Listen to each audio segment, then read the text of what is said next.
वो सख्त गर्मियों के दिन थे कि एक दिन सुबह 10 बजे किसी ने दरवाज़ा खटखटाया। आशीष ऑफिस और बच्चे स्कूल गए हुए थे और चौकीदार को मैंने किसी काम से बाहर भेजा हुआ था, जबकि बाई अम्मा घर के काम में बिजी थी। जब मैंने दरवाज़ा खोला तो मेरे सामने कोई 24-25 साल की एक नौजवान लड़की खड़ी हुई थी। जी कहिए, मैंने उससे पूछा। मुझे डॉक्टर तनु से मिलना है, क्या वो इस वक्त घर में मौजूद है? वो बोली, मैं ही डॉक्टर तनु हूँ। लेकिन तुम कौन हो? मेरे सवाल पर न जाने क्यों वो चौंक सी गई। जी वो दरअसल मुझे साक्षी दीदी ने भेजा है, उसने कहा। तो फिर मैंने उसको अंदर आने की इजाज़त दी। मैं साक्षी को अच्छी तरह जानती थी कि वो कोई और नहीं बल्कि मेरी कजन और बचपन की सहेली थी। क्या तुम्हें कुछ काम था? परिचय होने के बाद मैंने उससे पूछा। उसने कहा, डॉक्टर साहिबा, मुझे आपसे अपना इलाज करवाना है। ओह, तो फिर तो तुम्हें मेरे क्लिनिक में आना चाहिए था। मैंने मुस्कुराते हुए उसकी तरफ देखा। ये सुनकर वो एकदम रो पड़ी। अरे क्यों रो रही हो, कुछ तो बताओ। मैंने उसे हौसला दिया।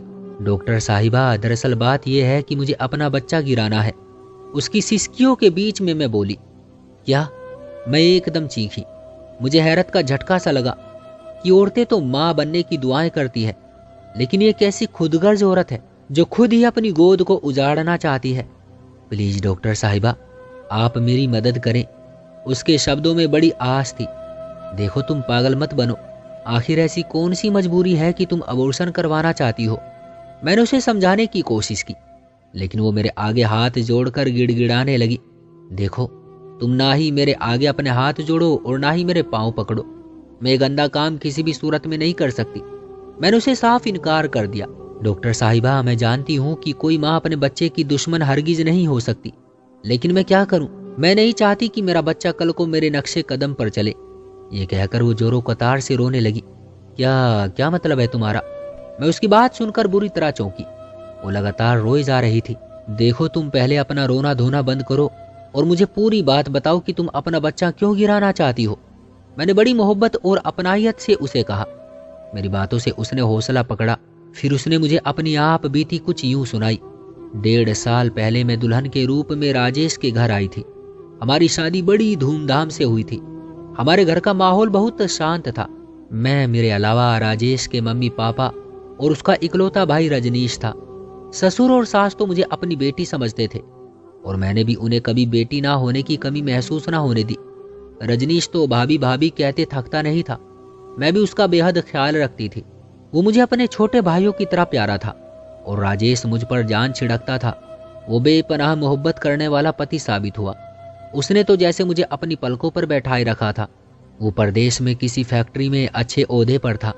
शादी के कुछ दिन बाद ही उसे वहां से फोन आ गया कि उसे जल्द से जल्द काम पर पहुंचना है। वो मुझे इस तरह तनहा छोड़कर जाना नहीं चाहता था, लेकिन मैंने भी उनसे यही कहा कि आप वापिस चले जाओ, क्योंकि तुम्हारी नौकरी का मसला है। रजनीश ने परदेश जाने से साफ इनकार कर दिया। उसने हिंदुस्तान में ही जॉब करने की ठान ली थी। उसने इस मकसद के लिए अलग अलग कंपनियों के चक्कर भी लगाए, मगर हर जगह नाकामी ही हाथ लगी, या कहीं नौकरी उसके लायक ना होती थी। चंद दिन इसी परेशानी में गुजर गए। ससुर और सास ने राजेश के साथ मुझे भी परदेश भेजने का फैसला किया था, मगर राजेश को यह सही ना लगा कि फिर आप दोनों का ख्याल कौन रखेगा। वो कहने लगे, अरे बेटा, हमारी फिक्र छोड़ो, इसी बहाने बहू भी एक नया देश देख लेगी और तुम दोनों को साथ में समय बिताने का मौका भी मिल जाएगा। उनकी ये ख्वाहिश दिन ब दिन बढ़ती जा रही थी। ससुर और सास से मैं भी अलग रहना नहीं चाहती थी, मगर उनकी जिद ने मुझे और राजेश को परदेश जाने पर मजबूर कर दिया। यूं हम बाहर चले गए। मुश्किल से 15 दिन ही गुजरे होंगे कि मेरी तबीयत खराब रहने लगी। मैंने वहां के डॉक्टरों से दवाई ली, मगर दिन ब दिन मेरी कमजोरी में इजाफा होता जा रहा था। इसलिए मैं हिंदुस्तान आने पर मजबूर हो गई। मैंने यहाँ आकर अपना इलाज करवाया, दवाइयाँ ली, तो चंद ही दिनों में मेरी तबीयत पहले से काफ़ी बेहतर हो गई। वो सर्दियों के दिन थे। हमारे घर में 3 कमरे थे। उसमें एक कमरा रजनीश का था और दूसरे में मैं, मम्मी पापा रहते थे। बाकी तीसरे कमरे में जरूरी सामान रखा हुआ था। पहले कुछ दिन तो मैंने खुशी से गुजारे, मगर फिर राजेश की कमी मुझे बहुत ज़्यादा महसूस होने लगी। दिन तो जैसे तैसे गुजर जाता था, लेकिन रात की तन्हाई सांप बनकर मुझे डसती रहती थी। मुझे रात की इस तन्हाई में पति की बहुत कमी महसूस होने लगी। दिन तड़पाते थे और रातें खाने को आती थी। मैं आपको क्या बताऊं कि मुझे रात की तन्हाई मार डालती थी। एक रात मुझ पर ऐसा जुनून चढ़ा कि मेरा खुद पर काबू नहीं रहा। मैंने मम्मी पापा की तरफ देखा तो वो गहरी नींद में सोए हुए थे। फिर मैं उस कमरे से दबे पांव बाहर निकली और सीधी रजनीश के कमरे की तरफ गई। उसके कमरे का दरवाजा खुला हुआ था। उस वक्त वो किसी से मोबाइल फोन पर बातें कर रहा था। उसने मुझे देखते ही कॉल कट कर दी। भाभी, आप सब ठीक तो है ना? रजनीश ने झिझकते हुए मुझसे पूछा। मुझे डर लग रहा है रजनीश, मैंने बड़ी मासूमियत से कहा। आप बैठे, मैं मम्मी पापा को जगा कर आता हूँ, उसने बड़े भोलेपन से कहा। नहीं नहीं, इसकी जरूरत नहीं है, तू मम्मी पापा की नींद खराब मत कर, उनकी तो पहले ही तबीयत ठीक नहीं है। मैंने बात बनाई। चलो ठीक है भाभी, मैं आपके लिए पानी लाता हूँ, रजनीश ने कहा और उठ खड़ा हुआ। वो बेधड़क मेरे सीने पर गिरा और फिर मेरे बदन में जैसे बिजली सी पड़ गई। भाभी, ये क्या बदतमीजी है, उसने हल्के से चिल्लाते हुए कहा। मैंने उसी वक्त उसको बाजू से पकड़ा और जोर से अपनी तरफ खींचा। मैं पानी की नहीं, तुम्हारी प्यासी हूं रजनीश, मैंने उसको अपने सीने से लगाते हुए जोर देते हुए कहा और फिर उसे अपनी गिरफ्त में मजबूती से जकड़ लिया।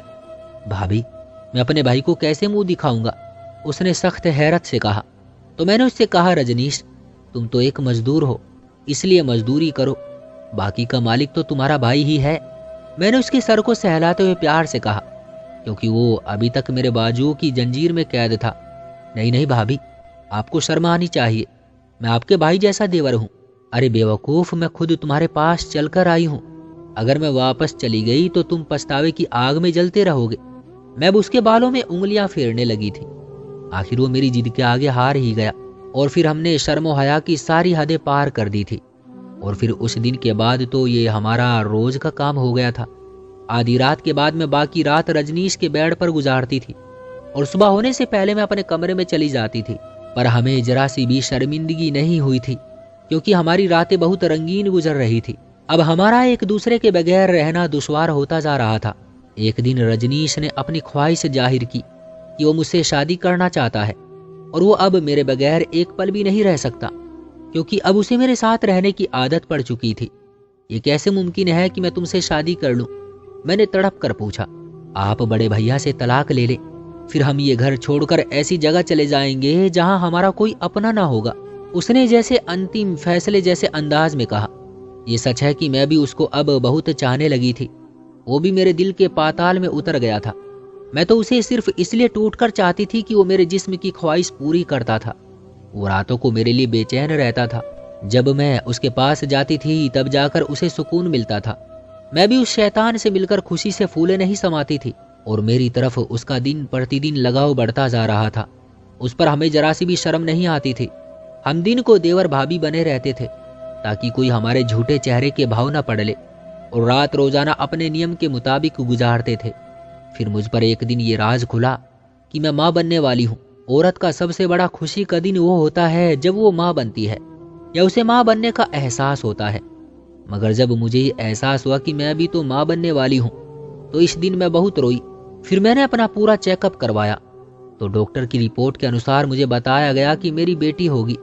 तब से मुझे अजीब सा डर लगा हुआ है कि कहीं मेरी बच्ची भी बड़ी होकर इसी रास्ते की राही ना बन जाए। मैं अक्सर रातों को उठकर ईश्वर के आगे गिड़गिड़ाती हूँ कि ईश्वर मुझे माफ कर दे।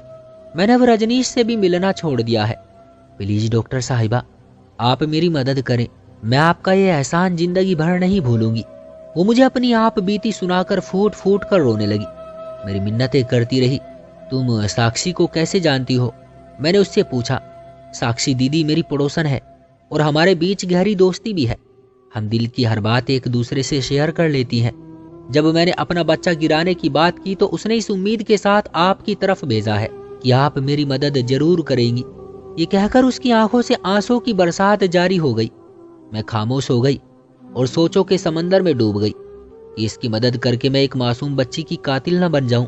मुझे कुछ समझ नहीं आ रहा था कि मैं क्या करूं। मेरी खामोशी लंबी होती जा रही थी। उसने मेरे पांव पकड़कर मेरी खामोशी तोड़ दी और रोते हुए एक बार फिर बोली, डॉक्टर साहिबा प्लीज मेरी मदद करें। चलो ठीक है, तुम कल आना तो मैं कुछ तुम्हारे लिए सोचती हूँ। मैंने उसे दिलासा दिया और यूं वक्ती तौर पर उसे टाल दिया। उसके जाने के बाद मैं काफी देर बेकरार रही। ईश्वर से प्रार्थना की कि हे ईश्वर, ये संसार तेरा रचाया हुआ है, तेरे दर पर आने वाला कभी खाली हाथ नहीं लौटा। तू मुझे इस परीक्षा में कामयाब कर दे। मैं किसी नन्ही सी जान के प्राण तो नहीं लेना चाहती, मगर समझ नहीं पा रही हूं कि क्या करूं। प्राण लेना देना तेरा काम है। इस औरत की ओर उस फूल सी बच्ची की लाज रख ले। ये कहते हुए मैं अपने बेडरूम में चली गई। जब बच्चे स्कूल से आए तो उनके चेहरे उतरे हुए थे और वो हैरान व परेशान से लग रहे थे। क्या बात है बेटा, तुम्हारे चेहरे क्यों उतरे हुए हैं? मैंने बड़े प्यार से उनसे पूछा। मम्मी, स्टॉप पर किसी आंटी को टैक्सी ने टक्कर मार दी और वो बहुत जख्मी हो गई है। उनके सर पर गहरी चोट लगी है और उनके सर से बहुत खून बह रहा था। लोग कह रहे थे इसके बचने का कोई चांस नहीं है। कौन थी वो? क्या उसके साथ कोई और भी था? मैंने चौंकते हुए बच्चों से पूछा। नहीं मम्मी, वो बिल्कुल अकेली थी। किसी को मालूम नहीं था कि वो कौन थी। खैर, जो भी था। बात को टालते हुए मैंने बच्चों से कहा कि चलो जल्दी करो, तुम लोग यूनिफॉर्म बदल लो, मैं खाना लगाती हूँ। बच्चे यूनिफॉर्म बदलने चले गए। फिर खाना खाया। आशीष जब ऑफिस से आए तो उनकी शर्ट पर ताजा खून लगा हुआ था। उनकी शर्ट पर खून देखते ही मैं चीख पड़ी कि क्या हुआ? अरे भाई कुछ नहीं, हम बिल्कुल ठीक है। कोई जवान लड़की थी, उसको टैक्सी ने टक्कर मार दी थी। वो अस्पताल में मर चुकी है। बस उसको उठाते हुए जरा सा खून लग गया है। आशीष ने पूरी बात मुझे बताई। कौन थी वो? मैंने बेचैन होकर पूछा। मेरा कोई दोस्त था, उसके मोहल्ले की थी। अब उसकी लाश घर पहुंचा दी गई है।